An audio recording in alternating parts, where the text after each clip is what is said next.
अखेर काल लोकसभा मतदारसंघ रत्नागिरी सिंधुदुर्ग जिल्ह्यातलं मतदान पार पडलं। त्यावेळी मतदानानंतर एकच चर्चा होती, ती म्हणजे नारायण राणे आणि भाजपाचे नेते यांचा गेम अखेर झालेला आहे।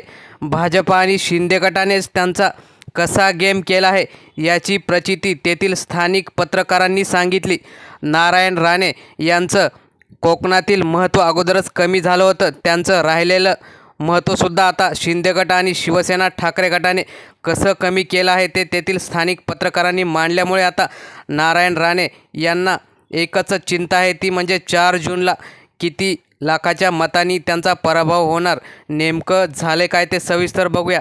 काल मतदान झाल्यानंतर सिंधुदुर्ग जिल्ह्यामध्ये 62% मतदान झालं, तसेच रत्नागिरी जिल्ह्यात सुद्धा त्याच जवळजवळ मतदान झालं। परंतु जे मतदान झालं ते ठाकरे यांचा प्रभाव असलेल्या 3 मतदारसंघामध्ये जास्तीत जास्त मतदान झाल्याने राणेंची चिंता वाढलेली आहे।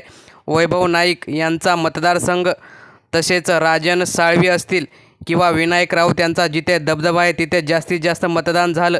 तसेच काल उदय सामंत यांचे बंधू आणि लोकसभेसाठी इच्छुक असलेले किरण सामंत हे नॉट रिचेबल होते, त्यामुळे त्यांनी कार्यकर्त्यांना काय मेसेज दिला आहे तो दिला। त्यामुळे सुद्धा त्यांचा पराभव हा निश्चित मानला जातो, कारण शिंदे गटाने व दीपक केसरकर यांनी सुद्धा त्यांना मतदान न केल्याची शक्यता जास्त आहे। कारण राणे यांचे जर पुन्हा कोकणात प्रस्ताव वाढले तर पुन्हा आपल्याला त्रास होऊ शकतं, असं शिंदे गटातून आतून दबकी चर्चा आहे।